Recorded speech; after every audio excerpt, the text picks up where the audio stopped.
तो 27 में क्या होगा सर? अंतिम सवाल। अभी तो हम कुछ नहीं कह सकते ना, हम ज्योतिषी हैं। ये नहीं होगा कि कांग्रेस को आप बिल्कुल बाहर निकाल करके रख देंगे, ये नहीं होगा। मैं आपको बहुत जिम्मेदारी के साथ कह रहा हूँ, 80 में से 17 नहीं होंगे अब के। अध्यक्ष महोदय, मैं कांग्रेस पार्टी के साथियों से भी कहना चाहता हूँ, हम आपके साथी हैं। कांग्रेस और समाजवादी पार्टी की दोस्ती कभी नरम नरम तो कभी गरम गरम। सपा के महासचिव रामगोपाल यादव इंडिया गठबंधन की सहयोगी कांग्रेस को जमकर सुनाते हैं, अहंकारी बताते हैं। तो उनके भतीजे और अध्यक्ष अखिलेश यादव भरी लोकसभा में कहते हैं कि हम तो पक्के वाले साथी हैं। और राहुल गांधी के साथ अखिलेश यादव एक मंच पर भी नजर आते हैं। तो कांग्रेस के सांसद इमरान मसूद कहते हैं कि 80 और 17 का फॉर्मूला नहीं चलेगा, चलेगा ये एक सवाल है। रोज रोज आपस में लड़ने भिड़ने वाले ये साथी साल 2027 विधानसभा तक एक साथ बने रहेंगे या मनसा कुछ और ही है।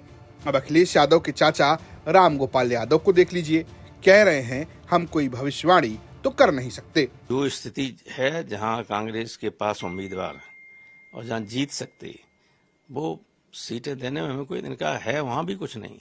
अभी पार्लियामेंट के चुनाव में भी कुछ उम्मीदवार हमारे ही हैं जो हमने दिए उन्हें, जो एमपी बने।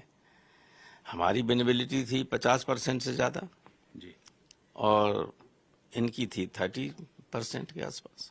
तो 27 में क्या होगा सर? अंतिम सवाल। अभी तो हम कुछ नहीं कह सकते ना, हम ज्योतिषी हैं, लेकिन मैं कोशिश ये करूंगा कि सारे लोग मिलकर चुनाव लड़ें। दरअसल कांग्रेस और सपा की 27 की लड़ाई लंबी चल रही है। हरियाणा से लेकर महाराष्ट्र विधानसभा तक सपा सीट मांगती रही और हर बार इस बात की चेतावनी भी देती रही कि जैसा व्यवहार हमारे साथ बाहर होगा वैसा ही ट्रीटमेंट हम यूपी में कांग्रेस के साथ करेंगे। हालात ये बने कि यूपी के 10 विधानसभा चुनाव में एक भी सीट कांग्रेस को नहीं दी। इसके बाद कांग्रेस भी अपनी दरेर दे रही है, कह रही है कि देख लीजिए अब यूपी में लोकसभा की तरह 80 सीट में 17 सीट वाला फॉर्मूला नहीं चलेगा। देखिए, निर्णय पार्टी का है, लेकिन ये नहीं होगा कि कांग्रेस को आप बिल्कुल बाहर निकाल करके रख देंगे, ये नहीं होगा। मैं आपको बहुत जिम्मेदारी के साथ कह रहा हूँ, 80 में से 17 नहीं होंगे अब के। हाँ, ये भी सीटें बस आपको मैं बोल रहा हूँ, 80 में से 17 नहीं होंगे। इमरान मसूद के गुस्से में दिल्ली की तल्ख भी दिख रही है, क्योंकि दिल्ली विधानसभा चुनाव में समाजवादी पार्टी कांग्रेस से हटकर आम आदमी पार्टी को समर्थन दी गई। ना सिर्फ समर्थन दिया, बल्कि अखिलेश यादव हाथ में झाड़ू लेकर अरविंद केजरीवाल के रथ पर सवार भी हो गए। लेकिन जब बारी भरी लोकसभा में बोलने की आई तो कहा कि कांग्रेस के भाइयों, हम आपके साथ हैं।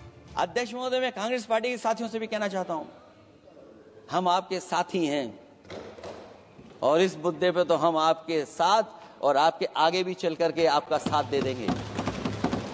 अब जाति झंडा को कोई नहीं रोक सकता है। एक दिन ऐसा आएगा अध्यक्ष महोदय, एक दिन ऐसा आएगा, कोई टकरार नहीं है, आपके इंजन जैसे नहीं है। आपका एक इंजन अध्यक्ष महोदय, ये अध्यक्ष महोदय, हम तो मुझे कभी कभी ये लगता है कि प्रधानमंत्री जी जितना अपने लोगों को ध्यान दे करके समझाते हैं, इतना ये समझते ही नहीं है। वो अध्यक्ष महोदय वो सबसे ज्यादा सोशल मीडिया के बारे में जानकारी रखते हैं। आप भी जानकारी रखा करो। अगर आप जानकारी रखोगे तो आपको सच्चाई पता लग जाएगी।